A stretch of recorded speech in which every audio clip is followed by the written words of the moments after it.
Cerita dibuka dengan memperlihatkan rombongan yang dipimpin oleh Michael Foster, seorang mantan tentara yang kini bekerja untuk agensi Haya. Ia ditugaskan ke Somalia, sebuah negara yang baru saja keluar dari perang saudara dan masih diliputi ketidakstabilan. Misi Foster adalah mengawasi pembangunan sebuah bendungan yang diharapkan mampu menyediakan listrik bagi warga dan membantu memulihkan keadaan. Dalam menjalankan tugasnya, Foster tidak sendirian. Ia datang bersama dua orang kepercayaannya, yaitu Terry, mantan pilot yang menjadi tangan kanannya, serta Dets, rekan lama sesama mantan militer. Ketiganya memulai perjalanan menuju pangkalan militer Somalia untuk menyelesaikan kesepakatan kontrak. Namun di tengah perjalanan, mereka bertemu seorang wanita yang mobilnya mogok di tengah jalan. Setelah Terry memeriksa kendaraan tersebut, ternyata mobil wanita itu rusak parah dan tidak mungkin diperbaiki di tempat ini. Mengingat hari mulai petang dan situasi hutan yang berbahaya, Foster memutuskan membawa wanita itu bersama mereka. Dalam perjalanan, Foster mulai berkenalan dengan wanita tersebut. Ia bernama Amelia, seorang jurnalis yang datang ke Somalia untuk meliput proses pembicaraan damai negara tersebut. Amelia mengungkapkan bahwa sebelum bertemu Foster, ia telah dirampok dan kehilangan uang, ponsel, paspor, serta seluruh dokumen pentingnya. Menyadari bahaya berada di negara asing tanpa identitas, Foster berjanji akan membantunya keluar dari Somalia.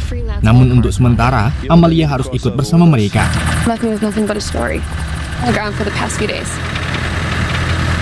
Took my cash, my phone, everything. Journalist. We don't get your kind out here much. Saat memasuki perbatasan, Amelia diminta bersembunyi di belakang sesuai arahan Foster. Beruntung mereka berhasil lolos dari pemeriksaan. Yeah, that's correct. All good? You can go. Thanks for getting me out of there again. Perjalanan pun berlanjut. Hingga di tengah jalan, mereka tiba-tiba diserang oleh sekelompok pemberontak. Meski situasinya genting, Foster dan timnya berhasil mengatasi serangan tersebut.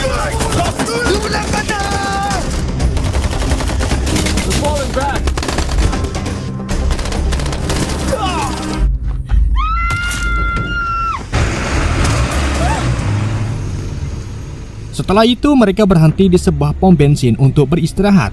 Sayangnya tempat tersebut sudah hancur dan tidak layak digunakan. Karena tak ada pilihan lain, mereka pun memutuskan untuk berkemah di sana.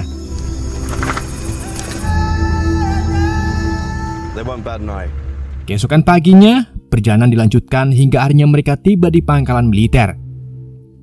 Setibanya di pangkalan, mereka disambut oleh Sheriff Vincent yang segera mengarahkan Foster untuk menemui Mayor Thompson karena kedatangan mereka terlambat 1 hari.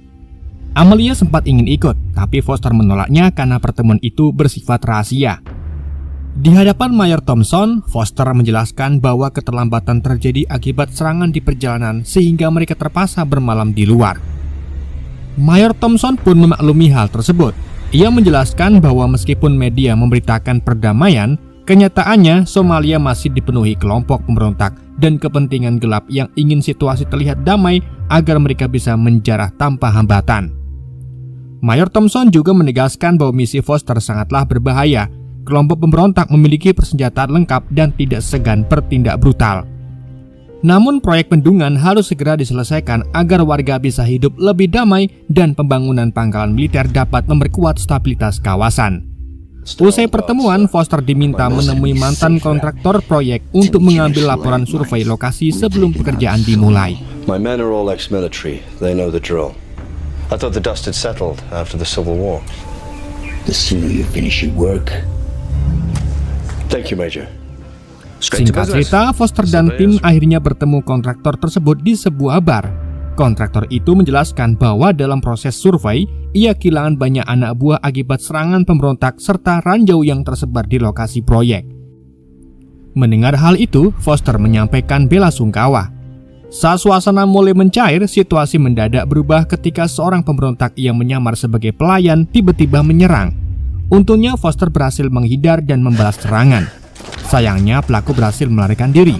Namun naas, peluru justru mengenai Amelia.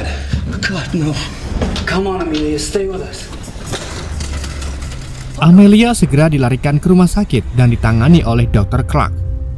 Setelah perawatan awal, Dr. Clark menemui Foster dan mengatakan bahwa kondisi Amelia kritis dan memerlukan perawatan jangka panjang.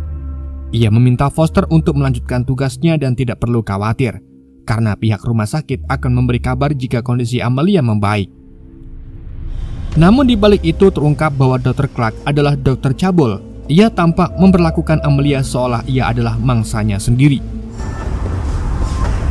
Going to take very, very good care of you. Sementara itu di tengah hutan, para pemberontak bersiap di bawah pimpinan Tungela. Ia kemudian melapor kepada bos mereka yang bernama Carlos. Carlos ternyata sudah mengetahui bahwa Foster masih hidup, dan yang lebih buruk lagi, seorang jurnalis telah terluka.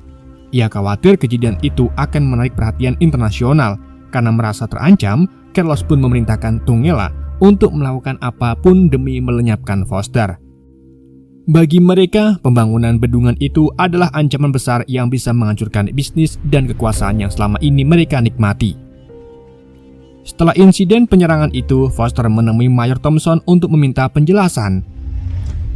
Ia merasa serangan para pemberontak terlalu terstruktur. Bahkan sejak pertama kali tiba, Foster sudah merasa dirinya memang menjadi target.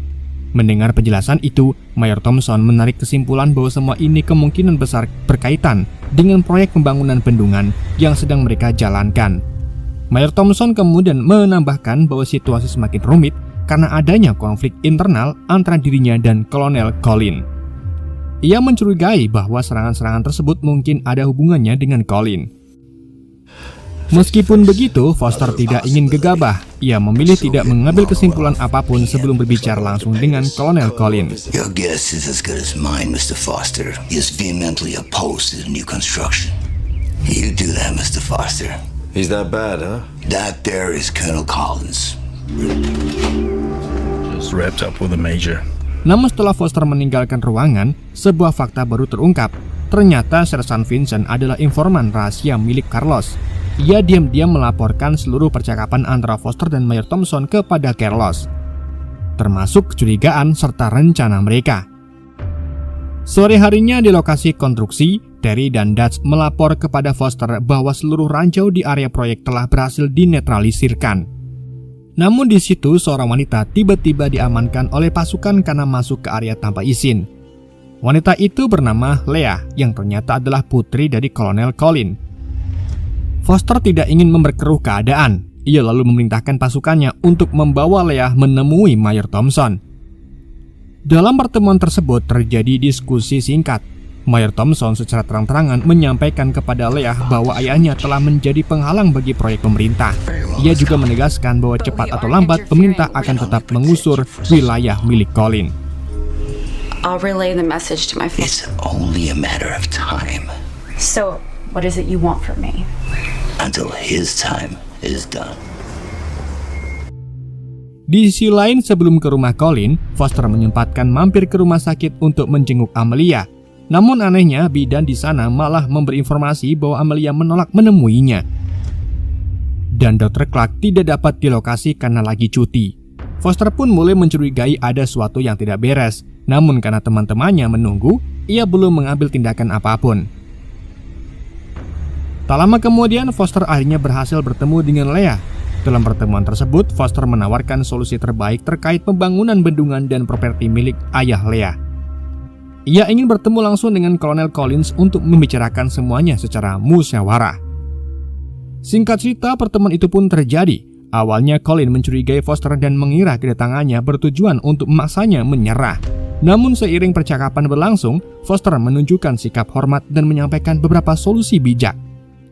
Ia memaparkan detail teknis bendungan yang ternyata masih bisa disesuaikan sehingga tidak akan membahayakan properti Colin, apalagi menyebabkan banjir. Meski demikian, Colin ragu apakah Mayor Thompson akan menyetujui perubahan rencana tersebut, mengingat hubungan mereka yang buruk. Foster pun meyakinkan bahwa ia sanggup mendiplomasikan hal ini. Akhirnya, Colin pun sepakat dan mempercayai Foster. That we could come to some more common ground. I don't know, I'm still skeptical. She doesn't hold you in very high esteem. Dan benar saja, saat Foster melaporkan kesepakatan perubahan rencana itu kepada Mayor Thompson, Thompson justru tidak mempermasalahkannya. Ia mengaku tidak terlalu memahami medan, yang terpenting baginya proyek selesai tepat waktu. Mendengar jawaban itu, Foster pun merasa lega. Di saat suasana mulai tenang, tiba-tiba terdengar ledakan keras. Foster dan yang lainnya segera menuju sumber suara. Ternyata salah satu pekerja milik keluarga Leah yang sedang berkuda menginjak ranjau. Foster membantu Leah membawa korban yang terluka ke rumah sakit. Sesampainya di rumah sakit, Foster kembali menanyakan keberadaan Amelia kepada seorang perawat. Perawat tersebut lalu mengatakan bahwa Dr. Clark telah membawa Amelia sejak pagi. Ia lalu menunjukkan kantor Dr. Clark. Foster kemudian menyelinap masuk ke ruangan itu dan berhasil memotret alamat rumah Dr. Clark. Saat keluar dari ruangan, seorang perawat lain mendatangi Foster dan diam-diam memberinya secarcik kertas berisi permintaan tolong dari Amelia. Mengikuti instingnya, Foster kemudian melihat seorang pria asing menuju ruang bawah tanah rumah sakit. Di sana ia mendapati bahwa ruangan bawah tanah tersebut ternyata disulap menjadi bar ilegal. Lebih mengejutkannya lagi, Foster melihat pria tersebut adalah orang yang menembak Amelia di kafe. Pria itu terlihat sedang berbicara dengan Tungela, namun kehadiran Foster keburu disadari. Tungela dan anak buahnya pun langsung melarikan diri. Namun Foster mengejar mereka hingga terjadi perkelahian. Sayangnya ia kewalahan karena harus menghadapi dua lawan yang sangat kuat. Beruntung Dutch datang tepat waktu dan menyelamatkannya.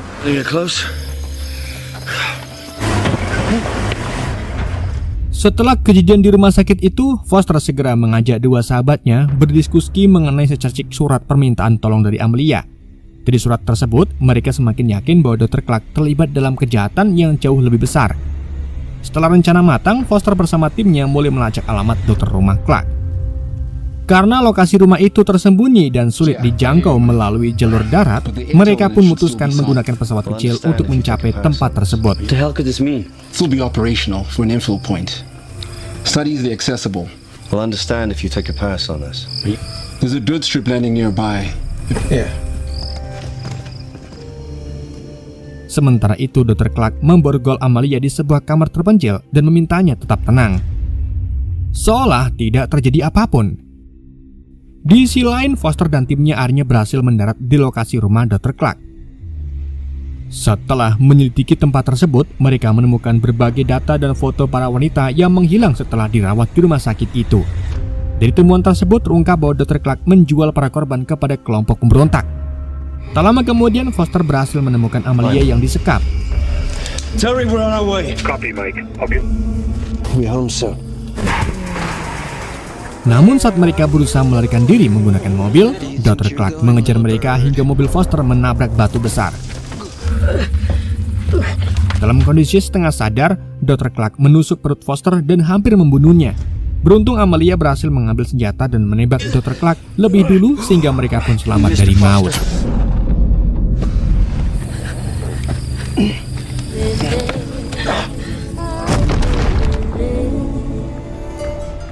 6 bulan kemudian, Foster dan Amelia akhirnya menikah, namun kebahagiaan itu tak berlangsung lama. Pada hari pernikahan mereka, seorang pembunuh dari kelompok pemberontak menyamar dan menembak Amelia tepat di altar.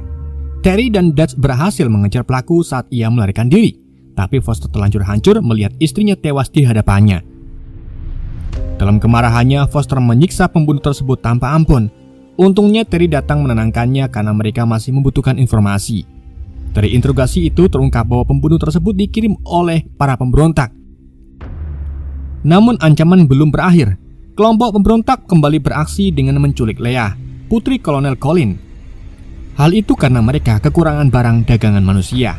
Namun bos mereka yaitu Carlos sebenarnya tidak menyukai rencana ini karena ia tahu dampak besar yang akan terjadi. Tetapi Tungela justru sangat percaya diri. Ia yakin penculikan Leah akan memancing Foster datang, sehingga mereka bisa membunuhnya sekaligus.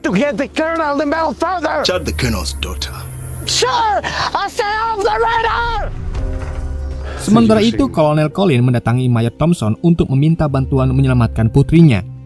Mayor Thompson pun memahami perasaan Colin sebagai seorang ayah. Tetapi ia tidak bisa memberikan bantuan militer karena khawatir operasi besar akan merusak birokrasi dan menghancurkan perdamaian yang telah dideklarasikan. Dengan perasaan kecewa, Colin pun pergi. Tak lama kemudian, Foster menghadangnya untuk mengajak Colin berbicara. Setelah mengetahui penculikan Leah, Foster menawarkan diri untuk menjalankan misi penyelamatan. Mengingat hubungannya yang penuh konflik dengan para pemberontak, Foster justru merasa inilah saatnya menyelesaikan semuanya. Ia dan timnya pun bersiap menjalankan misi untuk menghancurkan kelompok pemberontak sekaligus menyelamatkan Leah. Dengan panduan Sersan Herman, orang kepercayaan Colin, mereka pun melacak lokasi pangkalan utama pemberontak. Di tengah perencanaan itu, Foster sempat mempertanyakan bagaimana kelompok Tungela bisa memiliki persenjataan lengkap dan ranjau dalam jumlah besar. Colin menjelaskan bahwa semua itu berasal dari perdagangan satwa dilindungi, seperti cula badak dan gading gajah. And damn near impenetrable, I'm afraid. All this stuff doesn't come cheap. But we estimate around 20. Well, they're all battle-hardened men, but they will do the job. Very high demand when it comes to rhino and elephant. Singkat cerita, setibanya di sekitar markas musuh, Foster memimpin operasi. Sebagai bagian dari rencana, ia sengaja membiarkan dirinya ditangkap agar bisa masuk ke dalam kamp pemberontak. Sementara itu, Herman, Dutch, dan pasukan lainnya menunggu di luar. Setelah ditangkap, Foster dimasukkan ke dalam sel bersama Leah. Begitu Tungela mengetahui bahwa Foster tidak datang sendirian, ia langsung memerintahkan pengejaran terhadap rekan-rekan Foster. Baku tembak besar pun terjadi di hutan antara pasukan pemberontak dan tentara.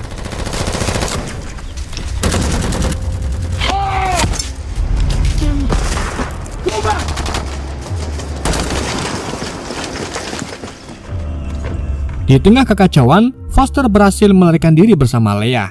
Ia membunuh beberapa pemimpin pos pemberontakan sebelum harinya bergabung kembali dengan pasukan dalam pertempuran terbuka.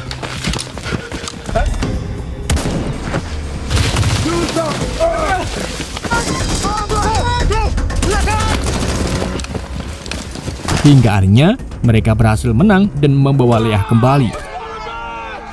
Took you long enough. Yeah. Di sisi lain, Sersan Vincent berusaha menghubungi Carlos, namun nomor tersebut sudah tidak bisa dihubungi. Setelah Leah berhasil kembali dengan selamat ke ayahnya, Foster, Terry, dan Dutch kembali berkumpul untuk memburu sisa-sisa pemberontak yang melarikan diri. Sementara itu, karena kehilangan anak buahnya, Tungela berniat menghentikan kerjasamanya dengan Carlos. Namun ia kembali lulus setelah diingatkan bahwa Carlos telah memberi mereka kehidupan dan kekuasaan. Mereka pun berkumpul di sebuah gudang untuk memindahkan barang-barang hasil perdagangan, termasuk cula gajah. Tetapi tanpa disadari, Foster dan timnya telah mengintai lokasi tersebut dan memulai penyergapan secara diam-diam. Tak lama kemudian Vincent muncul, tetapi Carlos dengan kejam membunuhnya karena dianggap tidak lagi berguna dan telah membuat terlalu banyak kesalahan. Setelah itu baku tembak pun kembali pecah. Foster mengejar pemimpin pemberontak, sementara Terry memburu Carlos. Foster mengetahui bahwa pemimpin pemberontak itulah yang memerintahkan pembunuhan Amelia. Saat pria itu mencoba melarikan diri, Foster akhirnya menghabisinya.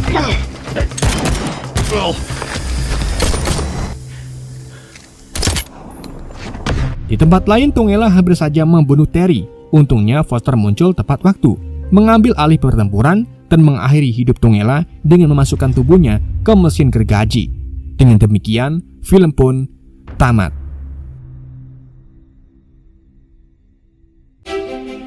Oke guys, itulah alur cerita film Lost Horizon. Semoga kalian terhibur dengan alur cerita yang saya bawakan. Mohon maaf jika ada kesalahan dalam penyampaiannya ataupun penyebutan nama. Sekian dari Yende, sampai jumpa di video berikutnya.